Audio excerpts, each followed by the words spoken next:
Have you ever thought you can make a difference to your generation simply by starving some bad habits and adopting new behaviors? Yes, it is that simple. You can. A good therapist will tell you that one of the best ways to stop a habit is by starving that habit. Don't uphold a behavior that you do not like or support that you call bad. Hello guys, welcome to the follow-up video on practical tips on how to stop some bad habits and adopting new behaviors. First of all, let's look at the meaning of the word bad.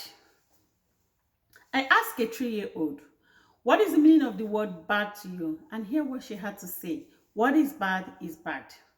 What is bad, she said. Now, we are all familiar with the dictionary definition of the word bad. Anything that is substandard, poor, second rated, third class, deficient, imperfect, appalling, lousy, disagreeable, unpleasant, unfortunate, immoral, corrupt, distressing, regrettable, unwelcome. The list goes on and on and on. All these things make us have distressful life in this world. Some of these behaviors or bad habits could be coming from a value, a cultural behavior of a people, a religious belief or practice, a policy, a system, or an ideology. Now we're going to take it one by one. Number one, let's take a value.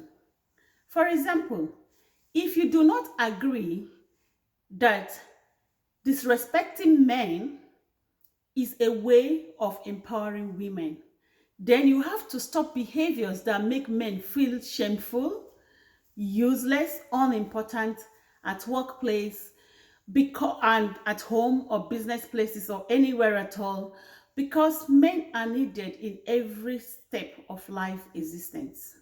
The same way, if you don't believe in the behavior of disrespecting women or accepting that disrespecting women is a way of life and okay for our society, then you have to teach your sons to respect their sisters, their wives, the mother of their children, their girlfriends, their aunties, and all the female or women in their life. Because again, women are needed in every step of life existence. Without men and women, there is no life. Now, a culture or behavior of a people.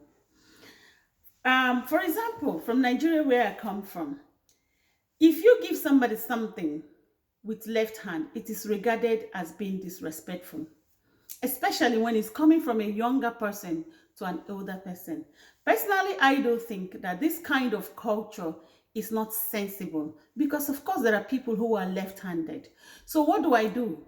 Or what would you do? If somebody give you something with left hand, you are not supposed to reject it or even talk down on the person or discourage such behavior, because when you do, then you're upholding that culture.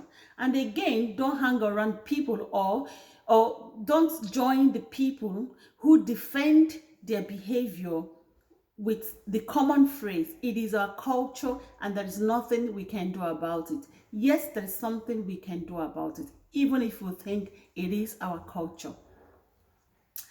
On still on culture, if for instance, example again, in Ireland where I live, and most part of, Western countries in the world, the word anxiety, worry, and panic attack are treated as the same thing and positive thing. In actual sense, anxiety, worry, and panic attack are three different things. Anxiety and worry are normal psychological human behavior, but they are still negative things. That when we treat them as normal things, their negative reward or their negative impact on us is very destructive to life. Panic attack is another level of anxiety and worry.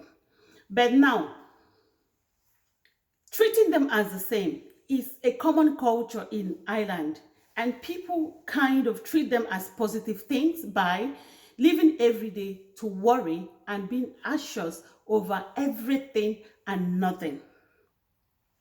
Now, how do you not support such habits? If you don't believe in that, or if you think that is not a positive behavior that we should uphold in our culture, that is having very negative impact on people, what do you do? What you do is, one, do not join the group of warriors. Do not hang around group of warriors.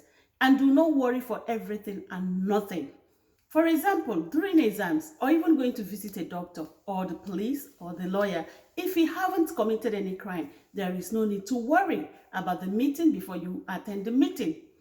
Best attitude towards this aspect of life, or this like meetings with the police or the guard or the lawyer or doctor, is to look at the cause of a problem and work towards a solution of a problem rather than worrying over the meetings and outcomes that you have not a plan for.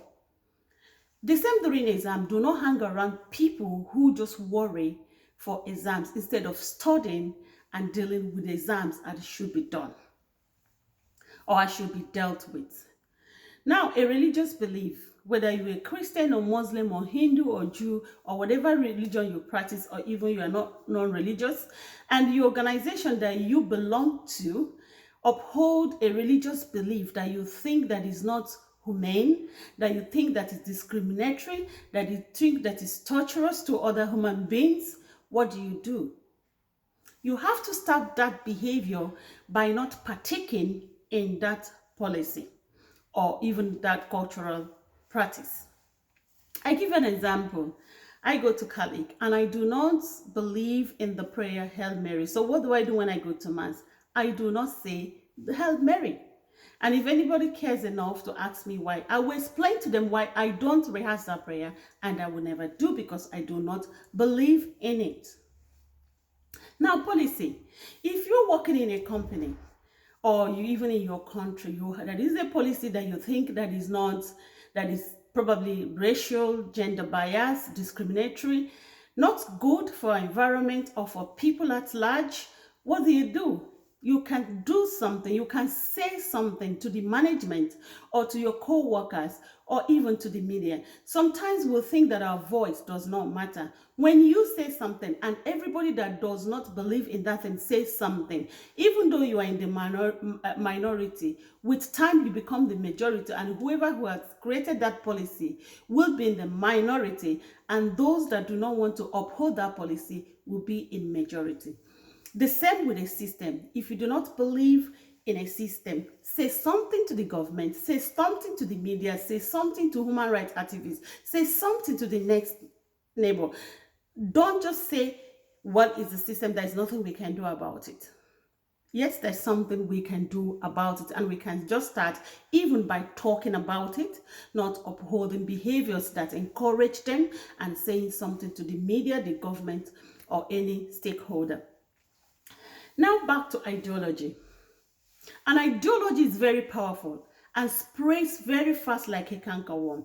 You can kill a person and you might not be able to kill his ideology. So it's very important that we are conscious of who we are putting in place or position of power, because you never know the kind of ideology that they might come up with. That is number one.